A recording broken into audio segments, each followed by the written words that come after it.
Hello, family and friends, and welcome back to His Hymn Ministries Matters Chat. Today we're chatting with Minister DelShanna Jones-Moore, an entrepreneur and founder of I Am Wrapped in His Word Company and a self-published author. She joins us to talk about one of her latest projects, Undocumented. This is Minister DelShanna's story, her journey, her truth about the childhood sexual abuse she encountered and how God made her an overcomer of that early trauma. Hear how she's preparing to invite others to tell their own story, their journey, and their truth for an anthology she's at work on this year. Listen in.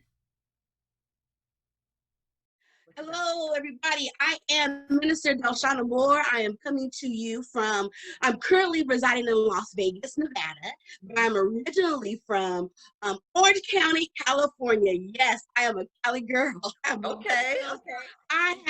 I'm a lot of things. I'm a mom. I'm a wife.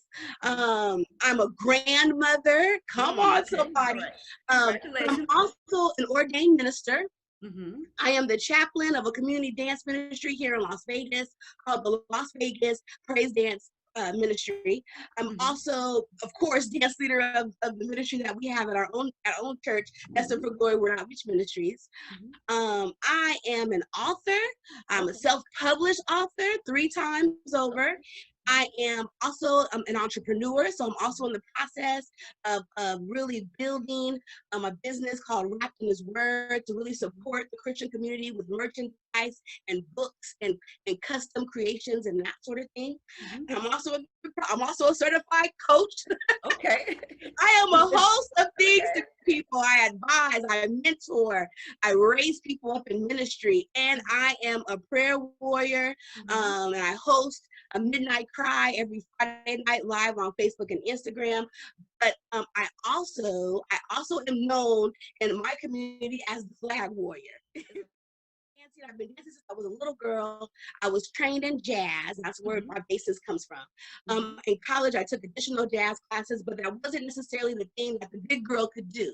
Right. Man, being in leotards and tights for a big girl wasn't really the thing to do. And so I kind of chose more academic things in college and graduated with bachelor's in psych and master's in public administration. And growing up in the church and being in church leadership, one day I threw away my old dad's shoes and said, I'm not going to dance anymore, so these are for the trash. And as I was growing and developing in ministry and maturing in God, I woke up one morning and said, God, I'm ready to dance. God, I'm ready to dance. Amen. Amen. But I gave him my plan. I said, but I'll do it only if you send me a choreographer, because I have no idea where to start. I don't know what's going on in praise dance ministry, but I know I'm ready to dance. And so he sent me to, and actually before that, I was doing praise dance with a group at our church, but it had disbanded very, very quickly. So I only had an introduction to praise dance, really. And so there was a local community dance group, an international community dance group, many of you know, Rain Dance Company, and they were doing a fundraiser and they were choreographing pieces for very, very, very, very, very low money. And so that was for me. I jumped on in there, they taught me dance, I got back in there, and next thing you know, then I just started dancing again. And then God used me to be able to do my own choreography and that sort of thing. But more specifically, what gave them permission, I'll say, to call me flag warrior was at the manifestation conference here in Las Vegas. And the Spirit of God moved mightily. A shift took place in the atmosphere, and I grabbed my fire flags and I just began to wave them. And it was almost in a sense as I was like a seraphim protecting the altar as the girls and the women came for deliverance. I had no awareness of what I was doing. I just did what my body was doing. And for 3 hours or so, I just waved the banners and protected the altar and prayed over people. And they called me flag warrior ever since. Amen. Okay. Wow. Awesome. Like it just came out September. Okay. Hold it up so we can see it. So hold it in the light. Yep. Okay. Pull it back some. Yep. Okay. Undocumented. Yes. My story, my journey, my truth. This book released in September. We just did the book launch here in December, just a couple weeks ago. And this is a powerful powerful book. I don't say it because it's my book. I say it's because it's a story that God allowed me to tell that ministers to the hearts of those who have experienced trauma, who have been raped, abused, molested, whatever the case might be. There is something about having experienced trauma and you have not been able to talk about it. Having experienced trauma and you have not been able to release it from your heart. Not just be able to talk about it from a superficial perspective, but really get to the core of how those traumatic incidences or that traumatic experience has molded and shaped or even covered you in your life. And so this is a book that really begins to expose and peel back some of the emotional components of the trauma. Like so often I believe, people say, oh yeah, that happened to me, and then there's nothing else talked about. There's no more discussion about the story. And the best advice you can give a person, of course, is to go to counseling because it's too tough to deal with the realities of that. But what happened with Undocumented was the story that makes us all guilty. And that is how we judge people and how we ignore the nuances of them living through that trauma every day of their life, and how we continue to re-victimize those who are trying to break free and get out because we choose not to understand. And the Bible tells us, in all you're getting, get an understanding. And so how much are we lacking in understanding and therefore hurting or continuing to bury those who are really called and trying to be set free? So how is it set up? It's almost like a diary, a drop of gems, right? In a moment's time, there's an experience that's told about being invisible. In a moment's time, there's a recollection of the sound of the abuse. In a moment's time, there is some remembrance of what happened to our body or what happened to our mind or our heart, right? And with that remembrance are these emotions associated with it. But the strangest thing or the most complex about having survived trauma is how we move on yet still remaining stuck. And so our journey, we've got moments of progression and decression that keep happening simultaneously and continuously in our life. And so even though this really horrible bad thing happened, and it causes us to feel invisible, unseen, unheard, unknown, right? There's still this breakout that says, I don't have to tolerate being treated poorly anymore. There's a breakout that says, I don't have to apologize for what happened to me. I didn't do it. It wasn't my fault. There's a breakout that says, I can be authentically who I am. And if what I need to do is cry, then I can cry and I don't have to say sorry for that. And it lends to this powerful inner self and inner strength.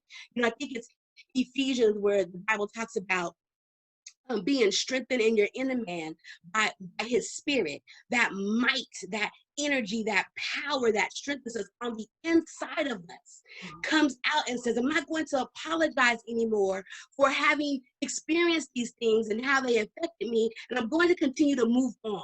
And that is where the book kind of like lands and says, I'm unapologetically, authentically experience. Go back to the place where they hid the pain. Allow those scars, quite frankly, to be ripped off and the heart to bleed again. So that this time the scars can heal. Okay. So now, did you ever, and so like outside of writing the book and going through that therapeutic process, I imagine if it was, did you get any other kind of counseling? Did you talk to anybody else? Let me tell you what happened. Yes, I have good confidence. And I've had a lot of counsel took place in those relationships. I've gone to lots of therapy sessions with different therapists to get to different places and levels of healing. The last therapist I had, I closed that relationship out, accepting that the area of healing that I need will not come from man. Well, it won't come from man. Not what I need. Not what I need. And so in doing this book, I accepted the fact that at the very moment of typing the words and remembering the pain, tears just flew off my face. And that was okay. And I didn't stop to wipe my face. I just kept typing away. because it was important to know right here, this is the point, this is the place. Mm-hmm. This is the place right here. We're not going to sugarcoat it. We're not going to make it sound good for anybody. We're going to give it to you and deliver it just the way that it is, because that's what it was for me at that time. Mm-hmm. And so through the authenticity of the feelings is what you're getting from undocumented. And it's how healing comes about. Yes, I laid it down. Let me tell you one thing I had to do to lay it down. I had to go and confess. I had to tell people, I don't trust you because I was molested. And when you do these things, it reminds me of that. And so I'm working on it. I had to begin to do some documented work. I had to begin to say some things that I would traditionally have not said, so that it's exposed. And in that exposure, not just healing for me, but healing in my relationships. Yeah. Amen. Yeah. I think it goes back to the heart, right? Yeah. I think it goes back to the heart, because the stories that were being shared and being told were heartfelt because they were real. That's where the pain was. That's where the wounds had landed. And that's why it was so difficult, and sometimes so difficult, to get free, because it wasn't just a physical owie. Right. That'll heal on its own. You'll see that healing manifest. But when it's internal, when it hits your heart, your soul, when it messes with your mind and how you think and perceive the world and yourself and others and authority figures and the like, even how you feel and think about children, right? Like it's in a hidden place. So it takes that level of exposure, of authentic release, so that people can really feel it as they go through it and be free. And be free. But so what reactions are you getting from people? And is it primarily women? Actually responding to me are people who have that trauma. They have that secret. They have that secret they haven't talked about. And they're saying things like, I don't know what to do now. I don't know what to do next. They're saying things like, you gave me the language. And you explained to me what I've been feeling this whole time. I didn't have the words for it. They're reading it quick, you know. My most recent feedback was really to me, and that was the shock of how vulnerable I was in releasing the information that was released in this book. And you know, a lot of us say, "Oh, here I am, Lord, use me. You could use me, but don't talk about it." We ain't telling them that part. And I just released it. It's something that I'm going to be really pressing in January and in 2021, to get authors, to get people who desire to be an author, who have a story to tell, to help others and to help others get free, delivered, that they would offer an authentic, original piece of their story.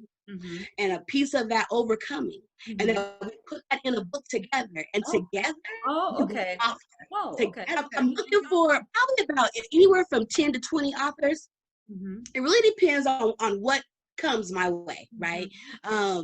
Because of the amount of work that it takes to author a book, I'm not looking for a huge investment, but it does take an investment to be able to pull this off. All they will have to do as an author is submit their pages, having gone through Grammarly, that initial part of the editing process, and then my team and I will take it from there, and then they'll get books sent to them when it's all done. Find it. Where can they get the book? You can get the book at my website. I am wrappedinhisword.com. I am, that's WRAPPED, wrappedinhisword.com. You can order it there, print book. You can also order the ebook.